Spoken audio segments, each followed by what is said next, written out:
ایک دفعہ کا ذکر ہے، ایک بڑی سلطنت پر ایک مہربان بادشاہ کی حکومت تھی جس کا نام عامر تھا۔ وہاں ایک خوبصورت شہزادی رہتی تھی جس کا نام نور تھا۔ اس کی چمکتی ہوئی نیلی آنکھیں، لمبے بھورے بال اور ایک خوبصورت مسکراہٹ تھی جو اداس ترین دنوں کو روشن کر سکتی تھی۔ ایک خوبصورت صبح بادشاہ عامر کو ایک خیال آیا۔ وہ شہزادی نور کی طرف متوجہ ہوا اور بولا، شہزادی نور، میری بیٹی، آج ہمیں کسی مہم جوئی پر جانا چاہیے۔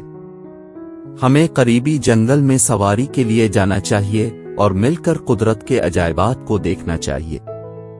شہزادی نور کی آنکھیں جوش سے چمک اٹھیں جب اس نے جواب دیا، او بابا، یہ ایک اچھا خیال ہے۔ میں ہمیشہ جنگل کو قریب سے دیکھنا چاہتی تھی۔ اور اس طرح وہ اپنے سفر پر روانہ ہوئے۔ بادشاہ اور اس کی پیاری بیٹی جنگل میں چلے گئے۔ ہوا رنگ برنگے پرندوں کے گانوں سے بھری ہوئی تھی اور درخت جنگل کے رازوں کو سرگوشی کر رہے تھے۔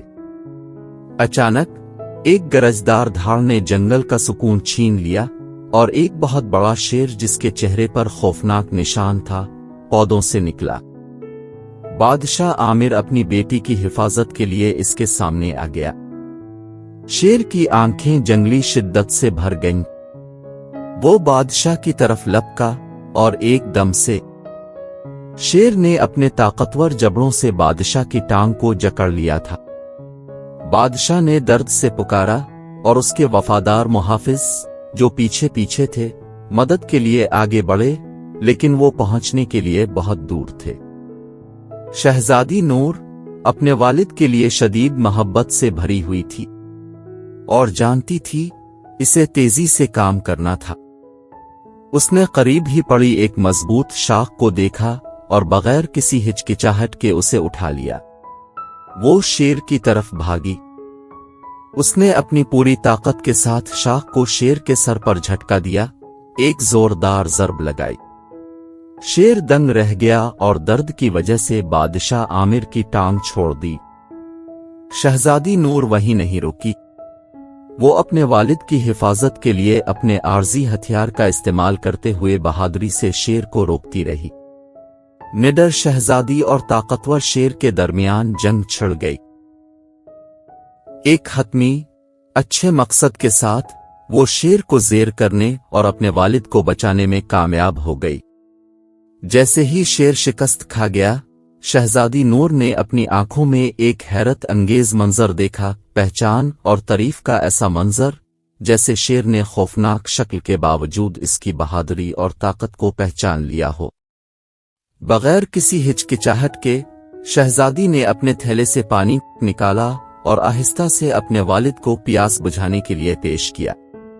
پھر وہ زخمی شیر کے پاس پہنچی، اسے پانی فراہم کیا اور احتیاط سے اس کے زخموں پر مرہم رکھا۔ شیر نے شہزادی نور کو اپنے زخموں پر مرہم رکھنے دیا۔ گویا شیر شہزادی کی مہربانی اور بہادری کو سمجھ گیا تھا۔ اس کی ہمدردی کے لیے شکریہ میں شیر بادشاہ امیر اور شہزادی نور کا دوست اور محافظ بن گیا۔ اس دن سے ساری سلطنت شیر کو پسند کرنے لگی جو اب ان کا وفادار دوست بن گیا تھا۔ یہ ان کا سرپرست اور ان کے غیر معمولی بندھن کی علامت بن گیا۔ ایک ساتھ انہوں نے دنیا کو دکھایا کہ محبت، بہادری اور ہمدردی اٹوٹ دوستی پیدا کر سکتی ہے، یہاں تک کہ انتہائی غیر متوقع حالات میں بھی۔ اور اسی طرح بادشاہ عامر، شہزادی نور اور ان کے نئے پائے جانے والے دوست شیر ہم آہنگی کے ساتھ رہتے تھے، اپنی ہمت اور ہمدردی کی شاندار کہانی سے سب کو متاثر کرتے تھے۔